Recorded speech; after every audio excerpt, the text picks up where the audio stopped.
জয় গুরু জয় মা। প্রিয় দর্শক বন্ধু, আজকে আমি যে বিষয়টি নিয়ে আলোচনা করব তার সেই বিষয়টি হলো যে ডমরু বা সাধারণ ভাষায় আমরা ডুগডুগি বলি। এমন একটি বাদ্যযন্ত্র যেটি আশা করা যায় যে প্রত্যেক হিন্দু বাড়িতে এই বাদ্যযন্ত্রটি আপনি পাবেন, কারণ আপনারা জানেন সকলেই যে বাদ্যযন্ত্রটি ভগবান শিবের সঙ্গে সম্পর্কিত। অর্থাৎ শিব পুরাণ অনুযায়ী ভগবান শিব যে সকল বস্তুগুলো নিজের শরীরে ধারণ করেন তার মধ্যে এই ডুগডুগি বা ডমরু কিন্তু অন্যতম। সুতরাং আজকে আমরা এই কয়েকটি প্রশ্নের উত্তর খুঁজবো যে ডমরু গৃহে রাখার উপকারিতা কি, বা যদি রাখেন তাহলে কোন দিকে রাখলে সব থেকে বেশি সফলতা পাওয়া যায়।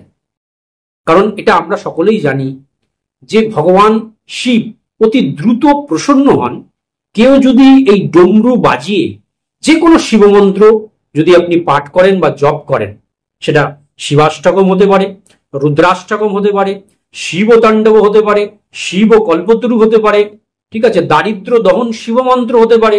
যে কোনো শিবমন্ত্র যদি এই ডমরু বা ডুগডুগি বাজিয়ে কেউ করে তার নিজের গৃহেই, সেই গৃহ থেকে সমস্ত নেতিবাচক শক্তি দূরে চলে যায়।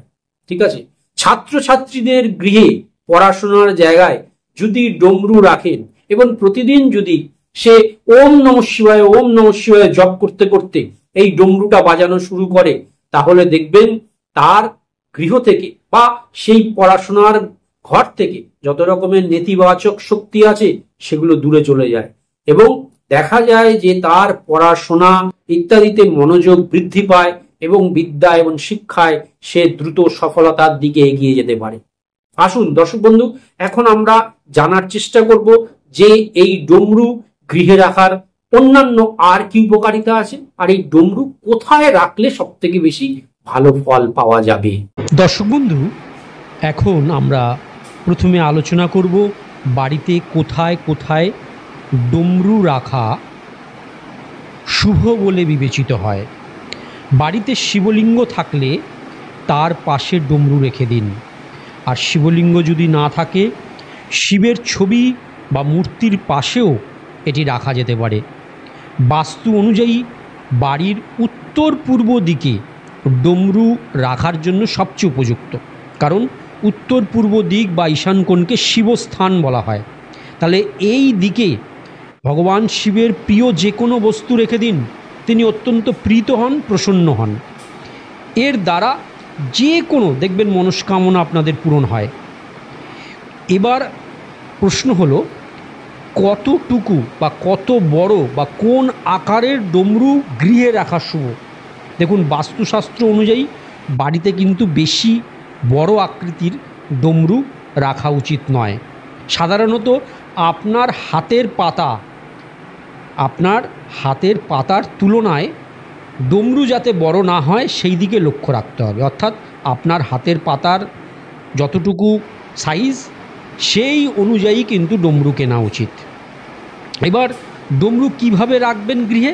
ডমরু কখনোই বাড়িতে মেঝেতে বা কোনো কাপড়ে মুড়িয়ে রাখবেন না। ডমরু রাখতে হবে মাটির যে কোনো থালা বা তামার যে কোনো বাসনের ওপর। ঠিক আছে, আর বাড়িতে ডমরু রাখার উপকারিতা কী?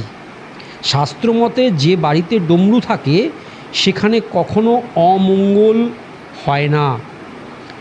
এর প্রভাবে বাড়িতে নেতিবাচক শক্তি, অশুভ আত্মা প্রবেশ করে না। ডমরু জীবনে আগত বাধা দূর করতে সাহায্য করে। এর ফলে যে কোনো ব্যক্তির জীবন সহজ সরল ও স্বাভাবিক হয়ে থাকে। আবার এই ডমরু ব্যক্তিকে অন্যায়ের বিরুদ্ধে রুখে দাঁড়ানোর শক্তি বা সাহস প্রদান করে। ডমরুর ধ্বনি ব্যক্তিকে ভগবান শিবের সঙ্গে একাত্ম করে দিতে পারে। তাই প্রতিদিন গৃহে যে কোনো একটি শিবমন্ত্র জপ করতে করতে 2-3 মিনিট হলেও এই ডমরু বাজাতে হয়। তাহলে দেখবেন ভগবান শিবের কাছে এই যে ব্রহ্মনাদ অর্থাৎ ডমরুর যে শব্দ সেটা সরাসরি গিয়ে পৌঁছয় এবং তিনি আমাদের কৃপা দৃষ্টি বর্ষণ করেন। বাড়িতে ডমরু থাকলে বাচ্চাদের মনের ভয় দূর হয়। বাচ্চাদের শয়নকক্ষের মধ্যে ডমরু রাখলে তাদের ভয় ভীতি ইত্যাদি কেটে যায়। তাই দর্শক বন্ধু, এই ডমরু যদি কোনো বিশেষ শুভ দিনে, সোমবার দিন, শ্রাবণ মাস, শিব চতুর্দশীর দিন বা যে কোনো সোমবার দিনে আপনারা এই গৃহে নিয়ে আসতে পারেন। এই ডমরু নিয়ে এসে যথাযথ যেভাবে বলা হলো ভিডিওতে সেইভাবে রাখুন, দেখবেন এর উপকারিতা অসীম।